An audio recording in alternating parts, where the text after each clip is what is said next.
Olá, Namastê! Tudo bem com você? Espero que sim. No vídeo de hoje a gente vai conversar sobre tradição e algumas conexões que eu comecei a pensar aqui sobre a tradição escrita do yoga, as posturas físicas nas quais a gente tenta se encaixar e vamos falar um pouco sobre cura também, o que isso tem a ver com essa tradição do yoga e como a gente pode pensar se o yoga tem esse poder de cura e por que ele teria ou não teria. Vou falar mais. Aproveita e já deixa seu like e se inscreve no canal. Você já percebeu que as comunidades yogicas que são formadas no Ocidente têm uma tendência muito grande ao tradicionalismo e à ortodoxia maior do que as comunidades yogicas indianas? Se você nunca foi para a Índia, talvez você imagine que lá na Índia eles são muito mais ortodoxos do que a gente fora da Índia.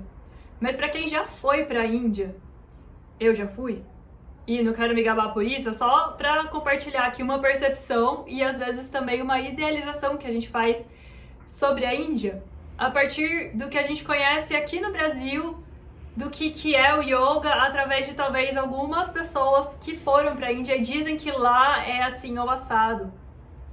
Mas da minha experiência pessoal e também do compartilhar de experiências com amigos e amigas que já foram para a Índia e que são brasileiros, a gente tem compreendido, talvez trocado, essa sensação de que aqui no Brasil a tradição é muito mais ortodoxa, muito mais dura, muito mais engessada e muito mais defendida do que lá na Índia mesmo. Então isso me fez começar a pensar, né? O que é essa história dessa tradição que nós, brasileiros, queremos tanto brigar para conservar, uma tradição que não é nem a nossa. A gente não nasceu numa cultura hindu. Muito pelo contrário, se você for ver quantas pessoas moram no Brasil e seguem a religião hindu, ou até mesmo budista, é uma super pequena porcentagem. Eu tenho certeza que, assim como eu, você talvez tenha nascido numa família católica. Talvez espírita, mas sempre com aquele lado muito mais católico, talvez protestante, mas muito mais religião católica do que uma religião com um panteão de deuses diferentes, como é o hinduísmo, ou uma religião que também não se diz religião, como é o budismo, que, vamos dizer, o budismo talvez ele se diga um pouco mais científico em alguns casos do que uma religião em si. Ou seja, a gente nasce aqui totalmente numa outra tradição, numa outra cultura, e a gente quer preservar uma tradição que não é nossa, não vem da nossa linhagem familiar, e nem cultural, se a gente for ver o Brasil ou América Latina. E a gente luta para conservar uma tradição que a gente conhece super pouco sobre ela, porque a gente não viveu ela na sua profundidade, no seu dia a dia, né, nos seus ritos e rituais, como uma pessoa que mora na Índia vive. E talvez seja justamente por a gente ter um elo novo e muitas vezes fraco com essa tradição, e fraco eu digo no sentido de que, cara, é fraco, você não nasceu dentro da religião hindu, nem muçulmana, nem budista, e você não tem todos os trejeitos de uma pessoa que nasceu dentro dessa tradição, dessa cultura, desse modo de ver o mundo, e nesse modo de interpretar o mundo, e nesse modo de agir sobre o mundo. Vamos dizer que essa tradição pode funcionar como a gente pensar numa língua materna. Você nasceu no Brasil, provavelmente sua língua materna é português. Poucas pessoas que eu conheço têm como duas línguas maternas, né? Tipo, foram alfabetizadas em duas línguas, mas a grande maioria das pessoas foi alfabetizada e aprendeu a falar uma língua e depois, lá na frente, aprendeu a falar uma segunda língua, terceira língua, não importa. Então, é claro que você se sente muito mais confortável quando você quer expor as suas opiniões mais internas, quando você quer falar sobre sentimentos, ou se você quer estudar um assunto mais complexo. Claro que você vai se sentir muito mais confortável falando português do que qualquer outra língua nesse mundo, por mais que você seja fluente nela. Então eu acredito que aí, vamos pensar que a tradição aí do yoga pode entrar nesse lugar como uma língua materna, né? E como que, na verdade, para nós, a língua materna é o catolicismo, né? Mesmo o catolicismo ligado com outras religiões, assim, num sincretismo religioso aqui no Brasil. Mas a mídia, o jeito como a gente foi educado nas escolas, na maioria das famílias brasileiras, tem essa visão muito mais partida aí da visão católica cristã do mundo. Aí a gente vai falar sobre mesmo a tradição cristã ou a tradição hindu ou qualquer outra tradição no mundo, o quanto uma tradição ela não é uma coisa estática, ela é mutável. E o quanto todas essas tradições, todas, elas dependem e elas se desenvolvem e elas se envolvem e elas trocam com o contexto sócio-histórico, onde elas estão acontecendo ou onde elas aconteceram. Muito do que a gente sabe sobre a Bíblia hoje são traduções. Como se dá um processo de tradução? Você já pensou sobre isso? Será que é nua e cruamente exatamente aquilo que foi escrito naquela língua, da forma como se falava e compreendia aquela língua? E quem é que faz a tradução?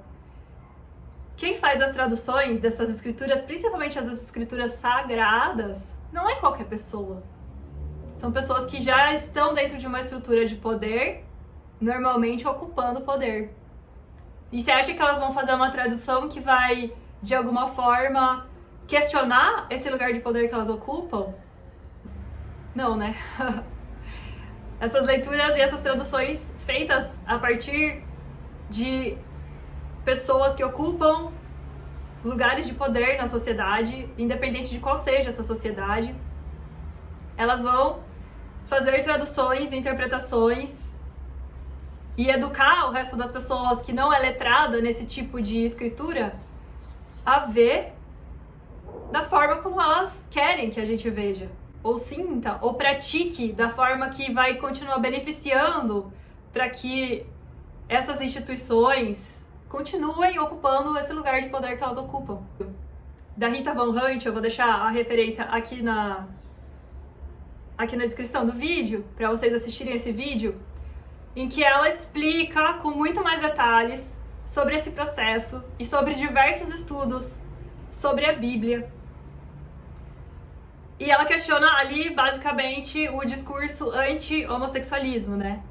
E isso pode caber diante de várias outras afirmações que se diz que a Bíblia faz, mas que historiadores, tradutores, antropólogos, estudiosos têm publicado em revistas científicas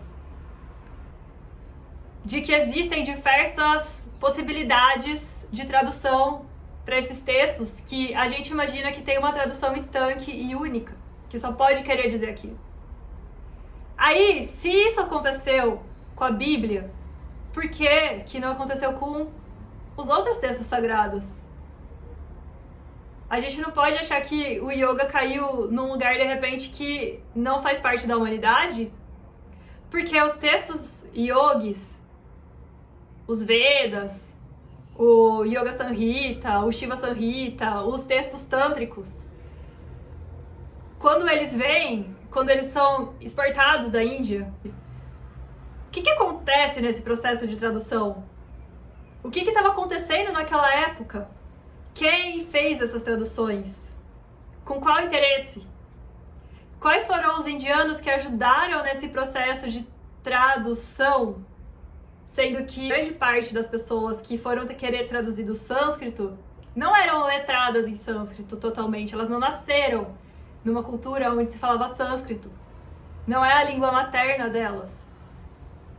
Do mesmo jeito que, se a gente for ler psicanálise, quando eu comecei a estudar psicanálise, até recentemente, os textos do Freud eram traduzidos do alemão para o inglês e do inglês para o português. E durante as aulas a gente discutia esse processo de tradução para entender que ele passou por 2 tradutores diferentes para chegar. Então tem 2 entendimentos diferentes daquela língua, porque não existe uma transcrição literal, né? Quando você quer falar uma língua e transferir para outra, você tem que mudar o seu jeito de pensar para poder traduzir o sentido daquilo. E às vezes o jeito como o tradutor compreende o sentido daquilo é o jeito como ele vai passar adiante. Mas será que foi exatamente aquilo que o original quis falar? Entende? Hoje existem já, os livros do Freud são traduzidos direto do alemão para o português. E vários conceitos foram revistos ali. Se você for pensar, hoje o que a gente lê, grande parte, a maioria das coisas que a gente lê do yoga, tem esse processo de tradução que passou pelo inglês. Então, se estava direto do sânscrito, pelo menos passou pelo inglês e do inglês para o português. Existem pessoas aqui no Brasil que falam, que estudam sânscrito. E outro dia eu até conversei com o professor João Carlos, que é professor de sânscrito, e a gente conversou sobre esse processo, né, da tradução e como se dá essa conversa para que uma cultura seja entendida pela outra cultura. Então, às vezes, você tem que transformar alguma forma para você entender aquele conceito do jeito que a gente pensa e do jeito que a gente processa os conceitos e as informações. Então, é importante a gente pensar que é impossível que a tradição seja estanque, já que ela passa pelo processo de tradução e, consequentemente, alguma forma de interpretação do tradutor ou dos tradutores. Depois é óbvio que tem os interesses envolvidos, sociais e processos históricos que estão acontecendo em cada momento. E eu estava conversando com uma pessoa que me falou, nossa, eu fiz diversos cursos de formação de professor e aí sempre queria estudar a filosofia do yoga. Mas às vezes parece que a pessoa achava que tinha que buscar mais, saber mais. Mas eu perguntei assim, quando você estudou a filosofia, você estudou dentro de um contexto histórico? Você estudou a história da Índia? Para poder entender por que aquilo foi escrito naquela época? Porque aquilo se molda na sociedade. Tipo, se você for ver aquele livro de Manu, né, que é um livro de... como que um livro de moral, assim, um livro de regras, é como se pré-moderna Constituição, vamos dizer, da época, né, que tinham regras sociais ali naquele livro de Manu. Mas qual que era aquela sociedade, por que aquelas regras foram ditadas, pra quê, o que acontecia de mais comum que precisava ser respeitado dentro daquela sociedade para ela funcionar, e quem escreveu aquelas regras, afinal de contas? Com qual interesse de manter qual tipo de ordem dentro daquela sociedade? A gente apenas lê o Yoga Sutras, acha que aquilo é uma descrição total do que acontecia naquela época. Mas aquilo é uma foto. E a gente não estuda o que estava acontecendo no que hoje é a Índia, né? Naqueles territórios que eram vários impérios e que tem histórias diversas. O que estava acontecendo naquela época, naquele lugar? Qual que era a cultura geral? Quais eram as guerras que estavam acontecendo? Qual era a intenção de educar, de certa forma, aquela população para quais tipos de ganho político, econômico, social? Quem escreveu vários textos do yoga? Então, existem vários textos do yoga que foram escritos por diferentes castas mesmo, né? Então, a gente pode ver que os textos tântricos, em algum momento, eles foram relegados, eles eram vistos. E o Hatha Yoga, ele se insere muito mais dentro de uma linguagem tântrica do que a do Yoga Sutras. O Yoga Sutras é tipo aquele Raja Yoga, que foi o que o Vivekananda e o Yogananda quiseram trazer para o Ocidente, porque aí sim era visto como realmente uma coisa pura, mais espiritual. Ao tanto que, ao mesmo passo que o Hatha Yoga, que tinha muita conexão com o Tantra, porque tem essa conexão com o corpo, de não ver o corpo como uma coisa profana, né, mas como o corpo como uma forma de você atingir a sua conexão com Deus, e não o corpo como algo que tem que ser relegado. Essa dualidade dentro das religiões que coloca sempre tudo que é feminino como pecado, como errado, e tudo que é masculino como sagrado, né? O sagrado é Deus lá no céu, e o profano é a mãe terra. E aí, essa dualidade, ela existe dentro desse estudo, ou dessa interpretação, ou dessa visão mais dualista que tem dentro dos textos do yoga. E ela foi muito mais aceita aqui no Ocidente, porque ela compartilhava desses valores com, por exemplo, nos Estados Unidos, o protestantismo, que estava crescendo na mesma época. E o pessoal da contracultura, então tem a história que a primeira pessoa a estudar o Tantra e levar para os Estados Unidos foi uma mulher. E ela foi perseguida, né? Depois de um tempo, ela ensinou o Tantra falando sobre o poder do corpo e pegou os textos que falavam sobre o Kama Sutra. E ela foi perseguida, e ela foi presa. E depois ela se suicidou. Eu vou deixar a fonte dessas informações, esses que eu tô falando agora, eu tô lendo de um livro que chama Selling Yoga. Foram selecionados, né, os textos do yoga e quais partes deles que interessavam mais para trazer para o Ocidente e que seriam aceitas aqui. Ele não ia chegar numa conferência nos Estados Unidos e falar sobre yoga, Kama Sutra, por exemplo. Ou até mesmo o Hatha Yoga, né? Porque naquela época era visto como uma coisa, tipo, colocar o seu corpo nessas torções, nessas posturas muito loucas. Eles falavam que a pessoa se autotorturava para chegar nos estados de êxtase. Ou para fazer magia negra, por exemplo. Era mal visto isso. Era mal visto, ninguém queria fazer. E aí eles pegaram, assim, essa parte meditativa e devocional como superior. Mas quais eram os valores dessa época? O que estava acontecendo no mundo nesse momento? Por que era visto como superior a meditação, a devoção, e era visto como inferior a práticas físicas corporais? E aí a gente acha que tem uma tradição pura. Não tem uma tradição pura. Sinto lhe dizer, não existe. Depois de todos esses exemplos que eu te dei, eu acredito que agora você entendeu que não existe tradição pura. E que a gente precisa sempre reinterpretar, conversar, questionar. Se você vai estudar uma escritura, um texto, qualquer coisa, se você não puder questionar, isso não é um processo de aprendizado, isso é um processo de doutrinação. Como a Rita também bem fala no vídeo dela, isso tem que ficar na nossa cabeça. A gente pratica yoga para ser doutrinado por mais uma pseudo-verdade absoluta, ou a gente está praticando yoga pra gente aprender. E o aprendizado se dá no sentido de criar autonomia.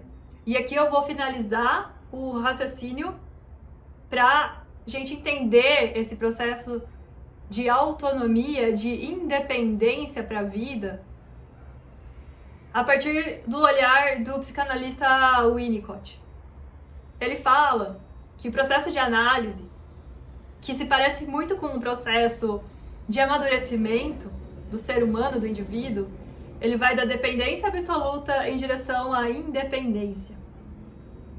A dependência absoluta, então vamos imaginar que você, assim como você tem que ter a sua mãe estável quando você é bebê, quando você começa um processo terapêutico, o seu analista ele tem que ser estável de alguma maneira, né? O yoga, ele precisa ter um centro, vamos dizer. Tem as escrituras, então a gente não precisa jogar tudo fora, porque a gente precisa de um centro de estabilidade. Mas esse centro de estabilidade vai criando confiança no paciente. O paciente vai confiando no terapeuta, assim como o bebê, ele vai confiando no ambiente, que é simbolizado pela mãe. Assim como um praticante de yoga, ele vai confiando na prática. Ele vai se entregando pouco a pouco e ele vai confiando. E aí depois que gera essa confiança, vai começar o processo da independência, que tem que fazer parte. Essa independência começa quando, no caso que ele cita, o paciente começa a questionar o terapeuta, testar o terapeuta. E o terapeuta, ele entende que o paciente agora é a mesma coisa que uma criança faz com a mãe. Ela começa a fazer coisas sem a mãe. Ela começa a querer sair do colo da mãe. Ela começa a querer fazer as coisas sozinha. Acontece num terceiro momento da análise ou da relação com a mãe. Não se fala aí que a gente cria os filhos para o mundo. Eu acho que a gente pode crescer essa visão também para os alunos. Um professor, tipo, ele também cria os alunos para o mundo, para ir para o mundo, para se dar bem no mundo, não para depender dele.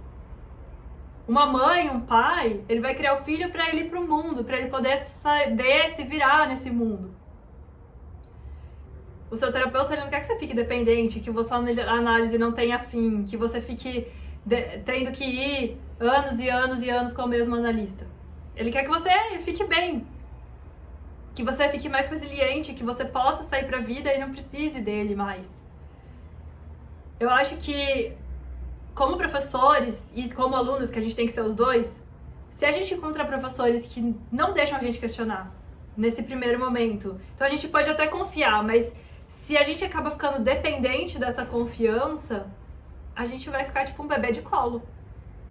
A gente vai ficar tipo, eu preciso de você o tempo todo pra fazer tudo pra mim, pra me dar todas as respostas. E isso não é nem a tendência natural do crescimento humano. Quando eu comecei a entender que o yoga falava assim, sua conexão com o sagrado, com o divino, tá dentro de você. É você que vai fazer essa conexão. Essas práticas aqui, ó, essa receitinha aqui de bolo, vai te ajudar a chegar lá de um jeito mais fácil. Tipo, vai te ajudar a criar um momento ritualístico no seu dia pra você chegar lá. São necessárias? Talvez não, mas pra mim ajuda bastante. Mas o yoga nunca me falou, e por isso que eu me aproximei do yoga, no começo, que eu precisava de uma pessoa pra me dizer as respostas. Ele me falava, a resposta tá em você. A pergunta tá em você. É muito louco de como a gente sai desse lugar de querer buscar essa independência. E não é pra desfazer dos professores. Tendência da tradição, às vezes, da gente querer se ancorar numa tradição de um jeito engessado, vai deixar a gente preso nessa primeira fase aqui, da dependência absoluta. Nossa busca, talvez por a gente acreditar que é isso mesmo, que Deus tá dentro de nós, e que Deus tá em tudo, e que eu não preciso de um padre pra me benzer, pra falar que Deus tá comigo. Eu posso simplesmente entrar no meu silêncio e sentir isso. Porque isso dá uma confiança pra gente na vida, né? Por que a gente precisa daí se prender numa outra coisa? Se o nosso impulso é esse, a gente acaba caindo nesse vício de ficar preso de novo numa certeza que não existe. A partir da nossa experiência pessoal, da nossa vivência, dos nossos estudos, de tudo que a gente aprendeu na vida e viveu, que a gente vai incorporando e que a gente vai trazendo a nossa subjetividade pra dentro dessa leitura desses escritos. Eu acredito que essa é a busca. E essa é a nossa busca. Me conta aí o que você acha, se você já pensou sobre isso, já questionou, se já se envolveu muito numa tradição e ainda mesmo assim se sentiu vazio, como tá sendo esse processo pra você? E se você sugere temas para os próximos vídeos.